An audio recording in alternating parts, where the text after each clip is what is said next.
Compost is the backbone of your soil. It is the nutrient-rich matter that we add to our garden to make our plants healthy. These compost bins are extra large because we make compost in large amounts, but the best size for the home gardener is 1 metre square. You need this size so it can build up heat in the centre and cook your compost. And the reason we need 2 or even 3 bins is to have somewhere to turn the decomposing compost into. Aerating the compost pile is an important step in the process. When making hot compost, you need 3 ingredients: nitrogen, carbon and the activators. With your nitrogen and your carbon, you want a ratio of about 30 carbon to 1 nitrogen. This sounds confusing, but it's really not that difficult. We'll explain later. The first barrel here is a good nitrogen source. These are grass clippings. But basically any nitrogen source are your green material. They can be spent weeds, old vegetables and kitchen scraps. The second barrel here is full of carbon source. These are old sunflower stalks, old spent weeds and old corn. The third barrel here, we've got a lot of weeds. These weeds are important because they're good compost activators, and we'll explain about those as we make the compost bin. All compost material contains both carbon and nitrogen in different sources. As a general rule, the green fresh leaves have a high nitrogen content and your brown material is more carbon. That is not always the case. Here we have chicken poo, which is a great nitrogen source, as with any animal manure. The same as with blood and bone, sheep pellets or cow or horse poo. These are great carbon sources. In this one we have some good straw. We have some air cartons, which are fantastic in the compost bin. They have air pockets which allow the bacteria and fungi to survive. Another option is newspaper. This is great in your compost bin, but never lay it flat. They should always be rolled up into balls. Here we have a few more activators for your compost bin. The first one is coffee grounds.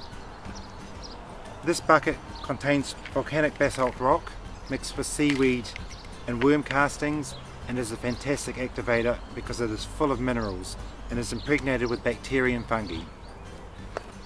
The third bucket here has wood ash. Although it's great for your compost bin, fresh ash from your fire is really alkaline and can destroy your compost bin. Any alkaline products like lime and fresh ash are not good to add to a live compost bin. We make compost about once a month, so we have to set up a storage system for our waste. We have piles of carbon and piles of nitrogen. If you think this looks messy or will attract nesting rodents, try using black bins with lids.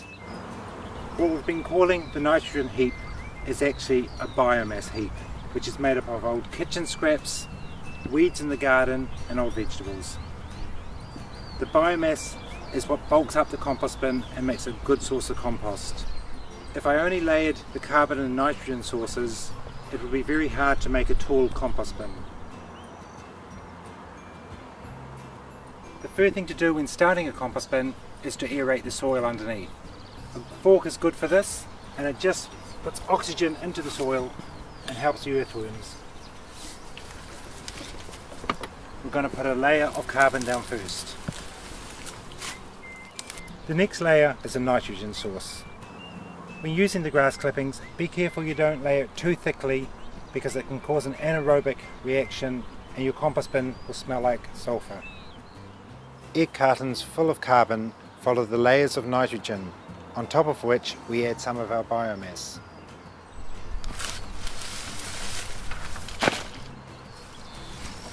Next, we're going to add some activators. These include a wide range of plants that will help the compost break down quickly and add beneficial nutrients to the soil. In the barrel we've got things like borage and stinging nettle. Other good activators include things like yarrow, tansy and chamomile. Onto the weeds we add more activators, which are volcanic rock dust, seaweed and blood and bone. Next we're going to add some soil from the garden and some compost from a previous compost bin. This compost and soil are full of bacteria, fungi and microbes which will help break down your compost. Then we start repeating the process.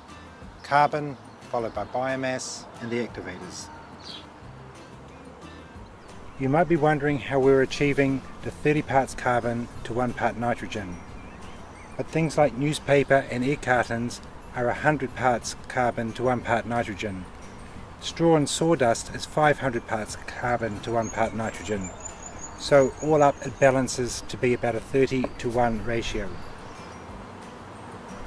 The last thing we're going to add to the compost bin is some more soil from your garden or from your compost bin. And then finally watering. Watering is extremely important for your compost bin. A dry compost bin will not break down.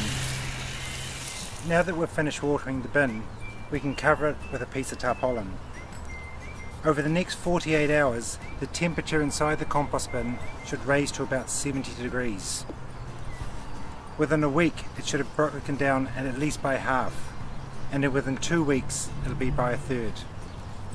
After that period, we can turn it once, and after a 3-week period, it'll be ready to use. If it's not 70 degrees, you need to do one of two things. You need to add some more water, or you need to add another activator. Things like chicken poo, cow or horse manure, they'll help build it up, even green grass clippings.